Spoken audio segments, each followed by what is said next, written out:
Әйелі көңілдесі барын біліп қойған ер адам мұнын шақты. Жеке өміріміз әу баста тәп-тәуір-ақ басталған. Жетпейді деп жаңылатындай емес, айлығым қомақты. Алған күні ұры қалтаға біразын басып, қалғанын Баянның қолына тапсырамын. Ол жөн-жөнімен жұмсап, бәріне жеткізіп отырады. Бала кезімде детектив жанрына өте қатты қызығушы едім. Осы сарында жазылған кітаптарды іздеп жүріп оқитынмын. Ол кезде бүгінгідей боевик кинолар жоқтың қасы. Сан түрлі дискілерде жоқ. Із кесуші деген кино болушы еді. Соны қайталап 100 мәрте көрген шығармын. Ізге түсіп, әлгі адамның бүкіл өмір баянын қолмен қойғандай біліп отыру, тың-тыңдау, қысқасы, детектив маманға қажетті бар қасиетті үйренуге тырысатынмын. Кейін есейгенде детектив боламын деп армандайтынмын. Бірақ бұл арманым орындалмады. Есесіне әйелім детектив болып шықты. Мамандығы емес әрине, кәсібі. Соған қарап, кейде мұндай әйелді қалай тіпті қорықпай алғанмын деп ойлайтын болдым. Әзілім емес, шыным. Баян екеуміз жоғары оқуын бітірген соң сүйіп қосылдық. Иян, инабатты, момын мінезі ұнайтын. Не айтса да орындалатын. Үй жинаулы, кір жуулы, жұмысқа киетін киімдерім әрдайым мұнтаздай. Оның тазалығын тілмен айтып жеткізе алмаймын. Әрі ризада едім.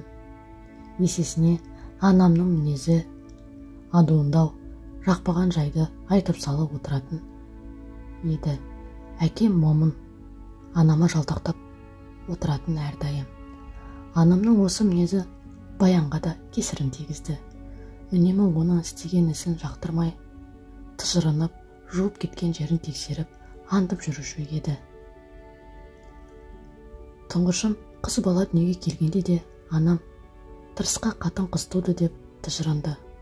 Оның айтқан сөздері Баянның сүйегінен өтсе де шыдап бақты. Кейде оны аяп, ара түсем, анам мені қатын жанды деп сөгетін. Тыныш жатқан жыланның құйрығын баспа дегенді елемейтін анам ақыры Баянның да тілін шығарды. Жүйкесі жұғарған ол қажай беретін енесіне қарап бажылдайтынды шығарды. Баяғы момындай жайында қалды.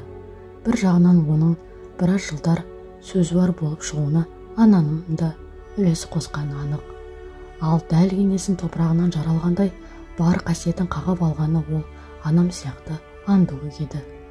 Анам бұрын Баянның тазалығына шек келтірмей болып талай мәрте аңдушы еді, ал енді Баян мені аңдитын болды. Осыған қарап, келін ененің топырағынан деген сөзді ақиқатына қайран қаламын. Інім үйленіп, біз бөлек шықтық. Анам Баянды жақтырмаушы еді.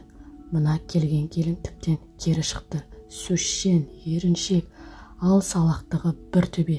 Енді анам қолының қырымен шан сүртіп тексеретін жерде таппай қалды. Үйдің іші шан, қашан барсанда бұғып жатады. Оны қойшы, жеке өміріміз әу баста тәп-тәуір-ақ басталған.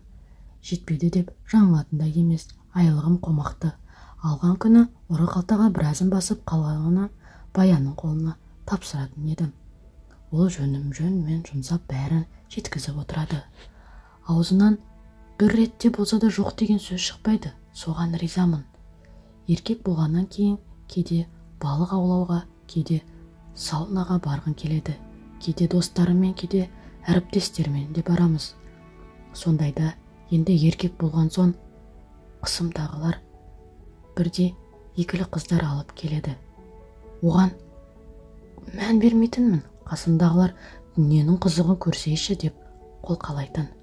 Дүниенің қызығы сол ғана мекен деп оларды келекетуші едім. Маған біртүрлі қарайтын болған соң амал жоқ солардың қатарына қосылдым. Көңілім бір бұзылмасын десеңіз, досым айтпақшы, күнде манты жеуден жалығады екенсің. Көзім ашылғандай, көңіл көкжиегім кеңейгендей болды.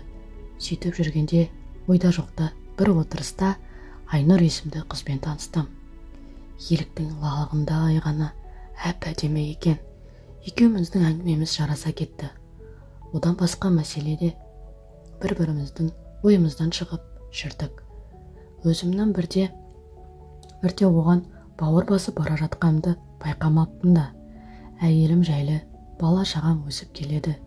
Басқа ойым жоқ, тек анда-санда Айнұрға барып тұрсам болғаны дейтінмін.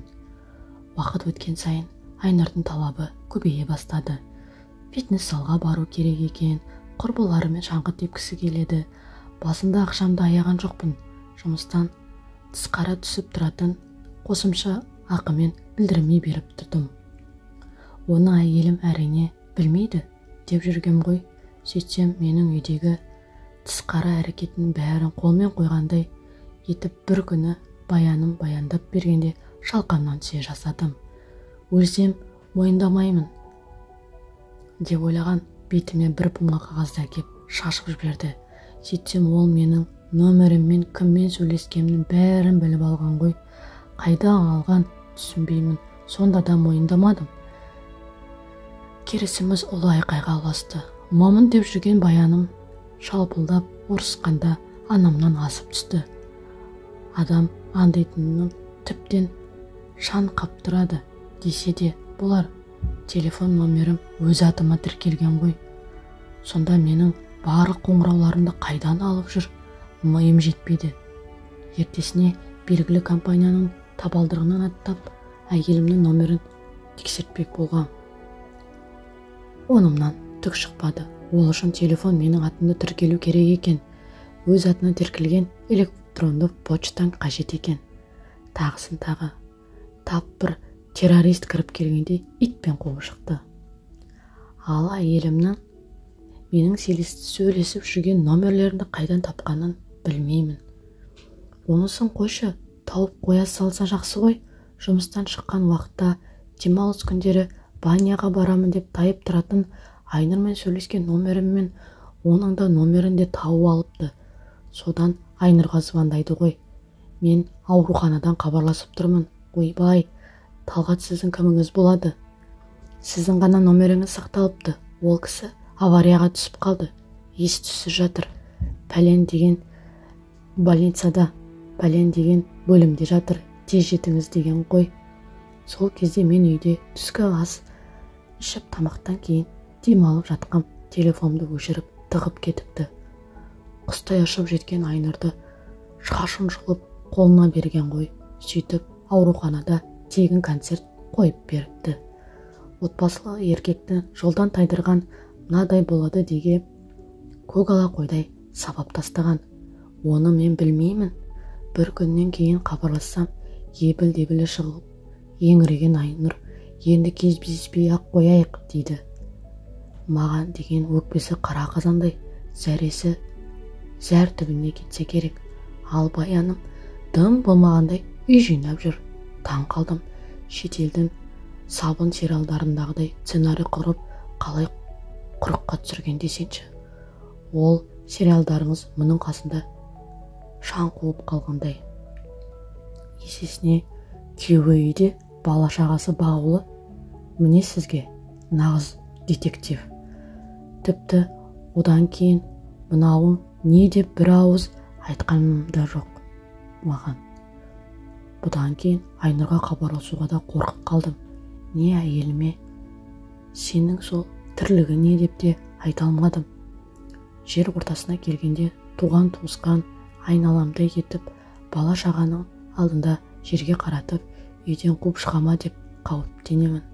Қалай бәрін біліп, көңілдесті ұстап алып, быт-шытын шығарып, тағы дым болмағандай үндемей жүруге болады. Қазір үйде де бетіне тікеп қарай алмаймын. Не ашықтан ашық кінәлай алмаймын. Осындай бір түсініксіз жағдай болып тұр. Әйел деген халықтан абай болу керек екен деп ойлап қоямын. Алаш айнасынан.